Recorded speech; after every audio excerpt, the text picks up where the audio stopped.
Room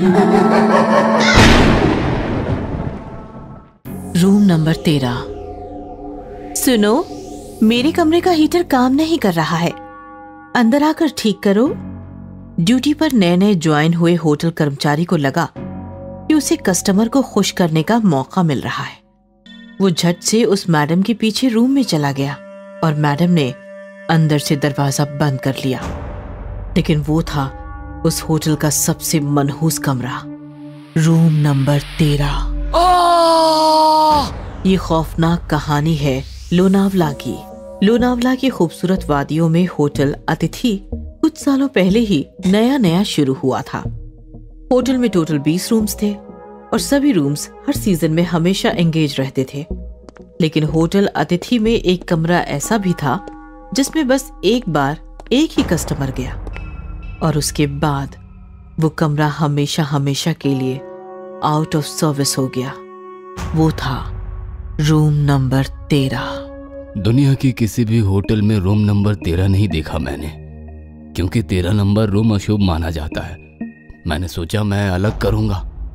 मैंने अपने hotel में रूम नंबर 13 को जगह दे दी और वही मेरी सबसे बड़ी भूल साबित हुई। कितना गलत था मैं। देखो, जो हुआ सो हुआ, लेकिन अब रूम नंबर 13 की वजह से होटल अतिथि का नाम खराब नहीं होना चाहिए मैनेजर। डोंट वरी सर, हमने वो कमरा सर्विस में लाना कब का छोड़ दिया है। और तो और गेस्ट भी 13 नंबर रूम तो कभी मांगते ही नहीं। चिंता की कोई बात नहीं है, हम भी भूल गए हैं। आप भी भूल जाइए सर उस रूम नंबर 13 को। दरअसल होटल अतिथि का मालिक शुभ अशुभ जैसी बातें नहीं मानता था, इसीलिए होटल बनाते समय उसने होटल की बिल्डिंग में जानबूझकर रूम नंबर 13 रखा। लेकिन होटल शुरू होने के बाद होटल में आए किसी भी नेशनल इंटरनेशनल गेस्ट ने रूम नंबर 13 को कभी पसंद नहीं किया, क्योंकि 13 नंबर का आंकड़ा पूरी दुनिया में अशुभ माना जाता है और इसी कारण रूम नंबर 13 भी हमेशा खाली ही पड़ा रहता था। लेकिन एक साल पहले मेघा नाम की एक औरत अपने पति से झगड़ा करके लोनावला भाग आई और रहने के लिए उसने होटल अतिथि चुना। मैडम, सारे कमरे फुल है, बस रूम नंबर 13 छोड़कर। वो चलेगा आपको? हाँ हाँ, दे दो मुझे, चलेगा। ओके मैम, लोग 13 नंबर का कमरा शुभ नहीं मानते, इसलिए मैंने आपसे कंफर्म कर लिया। प्लीज वेट, हम अभी वो कमरा आपके लिए रेडी कर देते हैं। और उस दिन से मेघा रूम नंबर 13 में रहने लगी। सुबह से लेकर शाम तक वो लोनावला घूमती और रात में होटल आकर रूम नंबर 13 में ठहरती। वो अपने पति से झगड़कर भाग आई थी। एक दिन उसका पति आया और मेघा को मना कर ले गया। लेकिन फिर दोनों के बीच पता नहीं ऐसा क्या हुआ कि मेघा उसी रात फिर से होटल लौट आई और दूसरे दिन सुबह होटल स्टाफ ने रूम नंबर 13 में पंखे से लटकी हुई उसकी लाश देखी। मेघा ने रूम नंबर 13 में फांसी लगाकर खुदकुशी कर ली थी। इस घटना के बाद होटल मालिक को अपनी गलती का एहसास हुआ और रूम नंबर 13 हमेशा हमेशा के लिए बंद करा दिया गया। उस घटना के बाद होटल के सभी कर्मचारी उस कमरे के सामने जाने से भी डरते थे। नाइट शिफ्ट वालों ने तो कमरे से आती हुई मेघा की रोने की आवाज भी सुनी थी।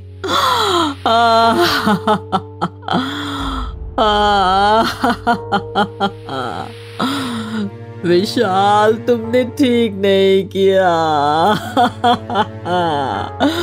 तुमने ठीक नहीं किया विशाल। मार दूंगी, सबको मार दूंगी। एक हफ्ते पहले एक रूम सर्विस वाला रूम नंबर 14 को सर्विस देकर आ रहा था। तब उसने रूम नंबर 13 के सामने बैठा रोता हुआ मेघा का भयानक भूत देख लिया।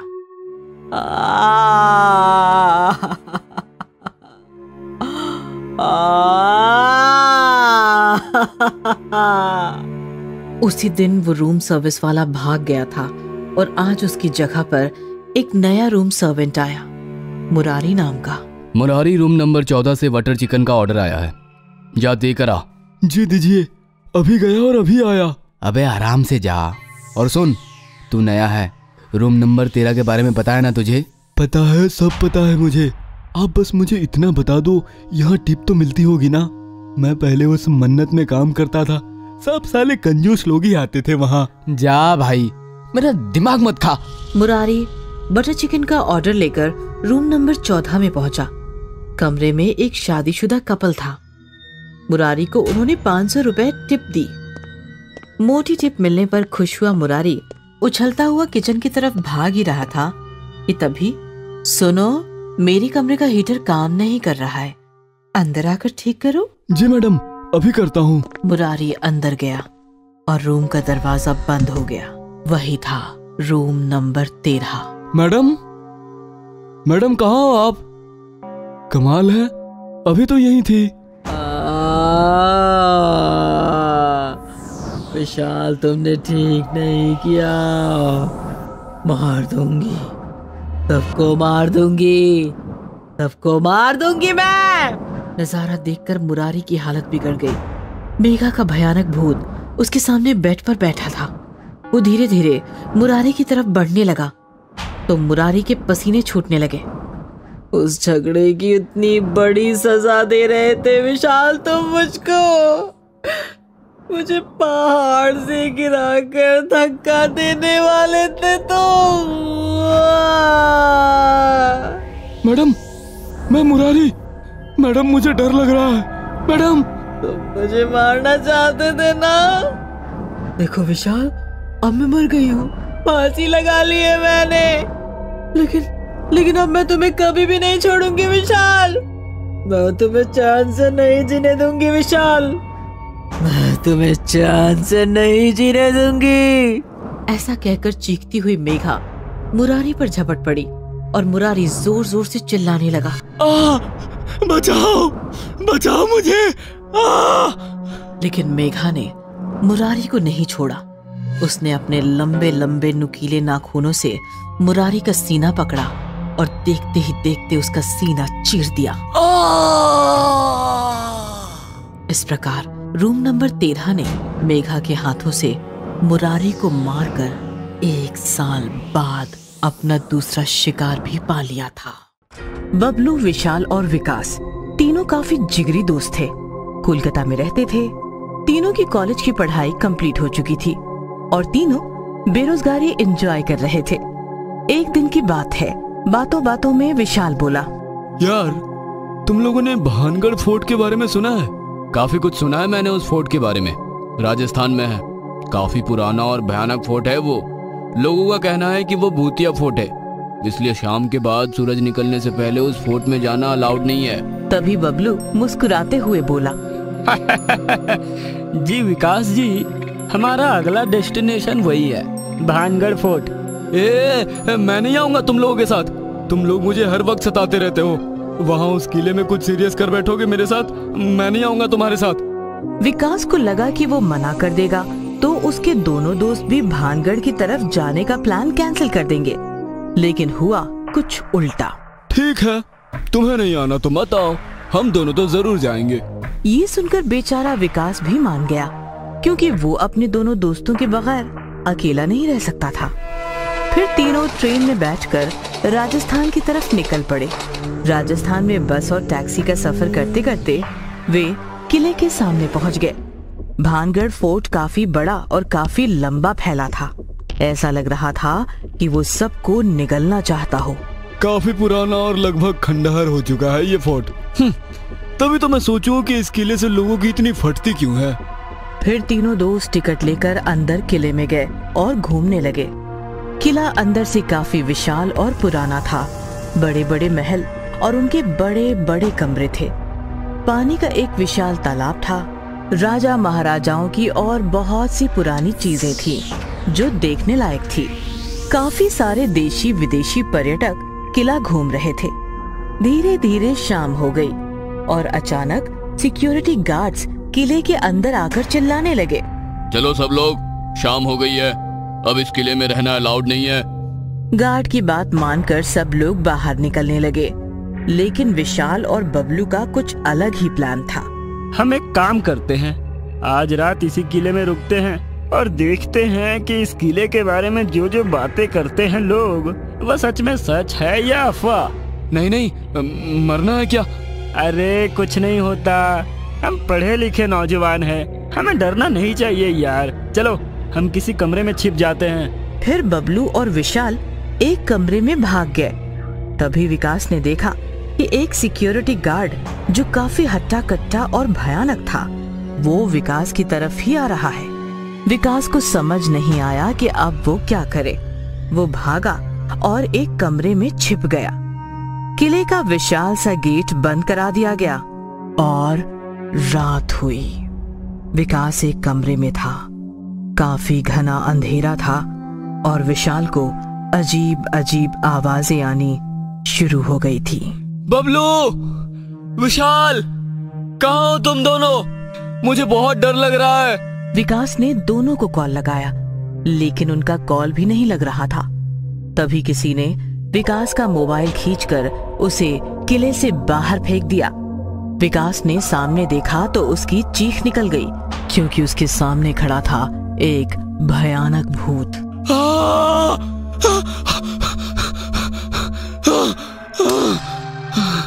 विकास डर के मारे किले में इधर उधर भागने लगा तो किले में इधर उधर बस भूत ही भूत मंडरा रहे थे। दासियों के भूत, सिपाहियों के भूत, राजाओं के भूत, रानियों के भूत, और उन भूतों के बीच विकास काफी बुरी तरह फंस गया था। भूत विकास के पास आकर उसे जोरदार टक्कर मार रहे थे और उड़ रहे थे। विकास बस इधर उधर गिर रहा था और चीख रहा था, बचाओ, बचाओ। इधर किले के बाहर एक सिक्योरिटी गार्ड बैठा था। तभी विशाल और बबलू उसके पास आए। तुम दोनों यहाँ क्या कर रहे हो? भाग जाओ यहाँ से। विशाल रोते हुए बोला, हमें माफ कर दीजिए, हमसे गलती हो गई। हमने मजाक मजाक में हमारे दोस्त को बताया कि हम रात भर किले में रुकेंगे। उसे लगा सच में रुकेंगे। हम होटल चले गए, लेकिन वो होटल नहीं लौटा। प्लीज कुछ कीजिए। जो भी हो, किले का दरवाजा तो अब सीधे सुबह ही खुलेगा। बबलू ने काफी सारे पैसे गार्ड को दिए और गार्ड मान गया। उसने किले का दरवाजा खोला और तीनों किले में विकास को ढूंढने लगे। विकास, विकास, क्या तुम हमें सुन पा रहे हो? तभी गार्ड पर अचानक एक भूत ने हमला किया और देखते ही देखते गार्ड भी एक भयानक भूत बन गया। बबलू बचो! गार्ड का भूत बबलू और विकास को मारने के लिए उनके पीछे भागने लगा। दोनों दोस्त उस भूत से बचने के लिए किले में इधर उधर भागने लगे। भागते भागते वो एक कोने में आकर छिप गए। तभी बबलू को वहाँ उस कोने में विकास बैठा हुआ दिखा। विकास, विकास, तुम होश में तो हो? विकास, चलो यहाँ से, हम पर किसी भी वक्त हमला हो सकता है। बबलू और विशाल विकास को वहाँ से उठाकर अपने साथ किले से बाहर ले जाने लगे और किले के बंद दरवाजे के सामने आकर तीनों रुक गए। अरे ये दरवाजा तो बंद हो गया, अब हम क्या करें? अरे यार, किले से बाहर निकलने का कोई दूसरा रास्ता तो होगा ना? तभी अब तक चुपचाप खड़ा विकास अचानक से बोला, है, किले से बाहर निकलने का एक और रास्ता है। है? कौन सा रास्ता है वो? वो रास्ता है तुम दोनों की मौत। और अचानक विकास जोर जोर से हंसने लगा और हंसते हंसते विकास एक भयानक भूत बन गया। विकास, विकास, हम तुम्हारे दोस्त हैं, याद करो। दोस्त? मेरे दोस्त तो अंदर है। ऐसा मत बोलो विकास। सॉरी यार, हमसे गलती हो गई जो तुम्हारे साथ मजाक किया। विकास, अगर हम तुम्हारे दोस्त नहीं है तो फिर कौन है हम? पहचानो हमें। पहचान लिया तुम दोनों कौन हो। हैं? कौन है हम? तुम दोनों हो मेरा शिकार। ऐसा कहकर विकास ने बबलू और विशाल पर जोरदार हमला किया और दोनों को मार दिया। फिर विकास का भूत वापस वहां से अंदर अंधेरे किले में चला गया और हमेशा हमेशा के लिए भानगढ़ फोर्ट के राज में खो गया। Haunted resort. लोनावला एक ऐसी जगह है जहां मुंबई की भीड़ से छूटकर चैन की सांस ली जा सकती है। ऊंचे पहाड़, हरी और गहरी वादियां, शांत सफेद कोहरा हर साल कई लोगों को अपने पास बुलाता है लोनावला। विकास और रश्मि अपनी कार से लोनावला आ रहे थे। सड़क सुनसान थी और कार कोहरा काटती हुई मानो लोनावला को चूमने आ रही थी। सुहाना सफर और ये मौसम हंसी, सुहाना सफर और ये मौसम हंसी। हमें डर है हम खो न जाए कहीं, सुहाना सफर और ये मौसम हंसी। ओहो! और कार एक काफी पुराने रिजॉर्ट के सामने रुक गई। रिजॉर्ट अतिथि। पीछे बहुत सारे नए रिजॉर्ट्स थे, हम वहाँ भी तो ठहर सकते थे। अरे मुंबई से जो आएगा वो वहीं ठहरेगा। भीड़ बढ़ जाएगी तो मजा नहीं आएगा, हमें यहाँ एकांत मिलेगा। शादी के 7 साल बाद भी तुम इतने रोमांटिक हो सकते हो। मैंने सोचा नहीं था। विकास मुस्कुराया और फिर दोनों रिजॉर्ट के अंदर पहुंचे। अंदर आते ही दोनों को जोरदार झटका लगा, क्योंकि अंदर होम हवन चल रहा था। काफी सारे पंडित बैठकर मंत्रोच्चारण कर रहे थे। ये क्या हो रहा है? रिजॉर्ट के स्टाफ ने विकास और रश्मि को घेर लिया। दोनों डर गए। What is this? एक पंडित उठकर आगे आया। उसने विकास और रश्मि के माथे पर उंगलियां रखकर मंत्रोच्चारण किया, फिर आंखें खोलकर मुस्कुराते हुए बोला,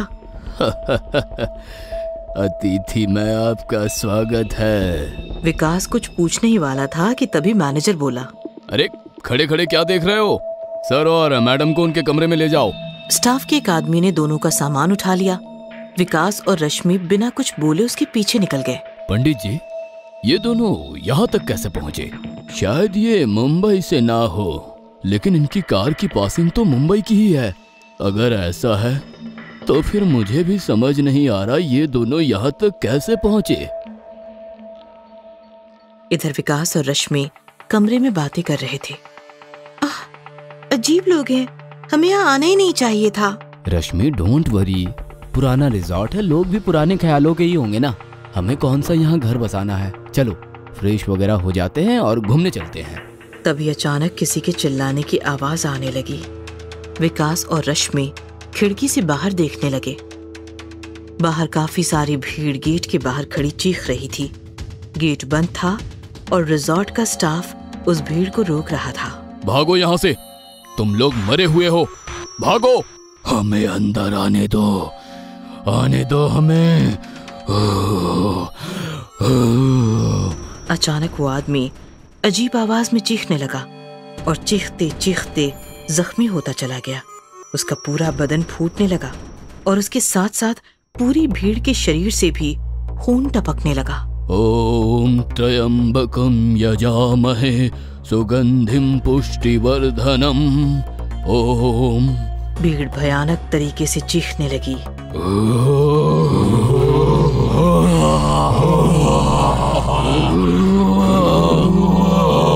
देखते ही देखते नजारा इतना भयानक हो गया। मैंने कहा था ना तुमको, यहाँ जरूर कुछ गड़बड़ है। चलो चलते हैं यहाँ से। रश्मि, डरो मत, मैं हूँ ना, तुम रुको, यही मैं देख कर आता हूँ। विकास मैनेजर को जाकर पूछने लगा, यहाँ क्या हो रहा है? हमें कोई बताएगा? आप तो ऐसे पूछ रहे हो जैसे आपको कुछ पता ही नहीं। अगर ऐसा है तो हमें रुकना ही नहीं यहाँ, हम जा रहे हैं। आप यहाँ से नहीं जा सकते। नहीं जा सकते मतलब? कौन रोकेगा हमें? आप? मैं नहीं, उन मरे हुए लोगों की भीड़ जो बाहर रिजॉर्ट को घेर कर बैठी है।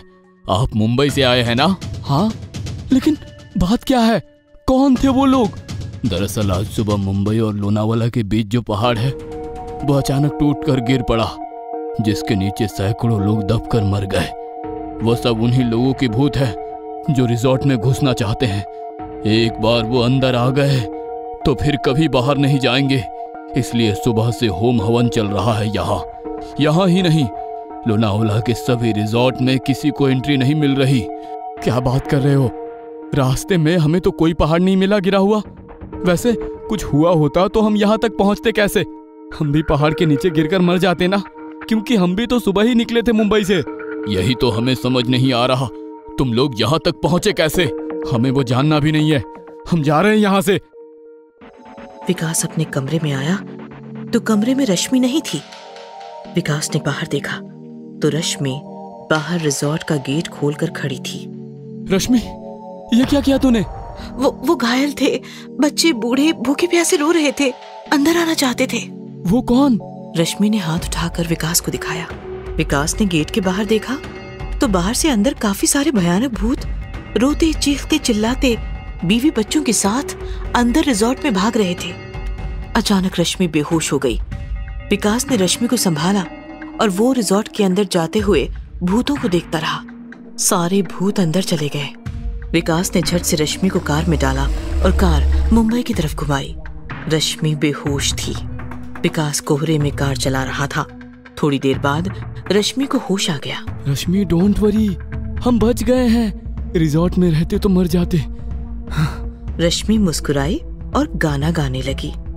सुहाना सफर और ये मौसम हंसी, हमें डर है हम खो न जाए कहीं। सुहाना सफर और ये मौसम हंसी। विकास ने सामने एक पहाड़ देखा जो गिरा हुआ नहीं था, बहुत बड़ा और मजबूती से खड़ा था। पहाड़ देखकर विकास भी रश्मि के साथ गाने लगा। सुहाना सफर और ये मौसम हंसी, हमें डर है हम खो न जाए कहीं। और अचानक पहाड़ थरथराया, मानो भूकंप हो रहा हो। विकास और रश्मि हंसते हुए अपनी ही धुन में गा रहे थे। जैसे ही उनकी कार पहाड़ के नीचे पहुंची, पहाड़ फिसलकर कार पर गिरा और विकास रश्मि हमेशा हमेशा के लिए सुहाने सफर में खो गए।